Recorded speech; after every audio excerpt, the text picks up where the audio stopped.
Hi, this was an excerpt from a sketch in which such a kind of watery percussion was made from mouse clicks using the new filter plugin Filterverse.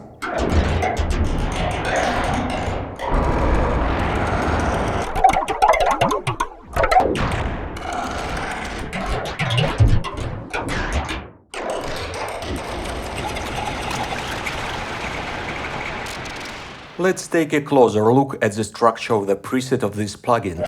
I used a standard routing scheme where the filters are connected in series, one after another. The first in the chain is a Swiss Army knife filter.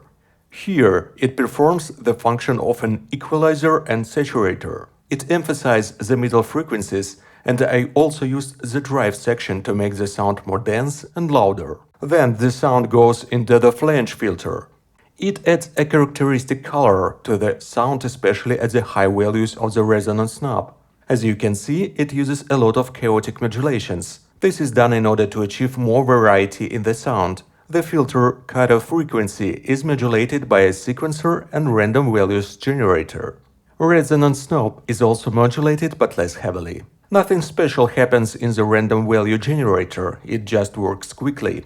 As a sequencer, I use a standard sine wave with moderate speed. As you can see, the filter cutoff frequency and resonance value are modulated in stereo mode. This means that the left and right channels are modulated independently.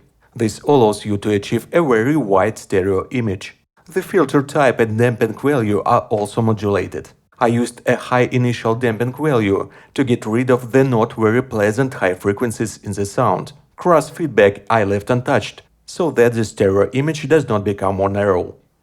In the last section of processing, a space-type filter is used. At high values of cutoff and resonance, it gives another special color, as if it adds body and density to the sound, and makes it more like water percussion. When turning the knob of the cutoff towards decrease, the effect becomes more similar to the reverberation. A very long tail appears, so that it does not mask the main sound. I used a meta knob that controls on one hand filter cutoff, on the other hand it controls the resonance at the same time.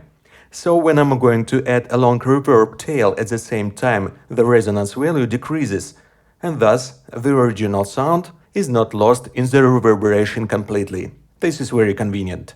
Also, in this filter you can play with the diffuse and detune values in order to add even more density to the sound. And at the end of the chain I used soft clipping to cut the loudest peaks of the signal. Let's try to select the most successful fragments from the session I recorded in order to make some kind of sketch from it. This is what happened in the end.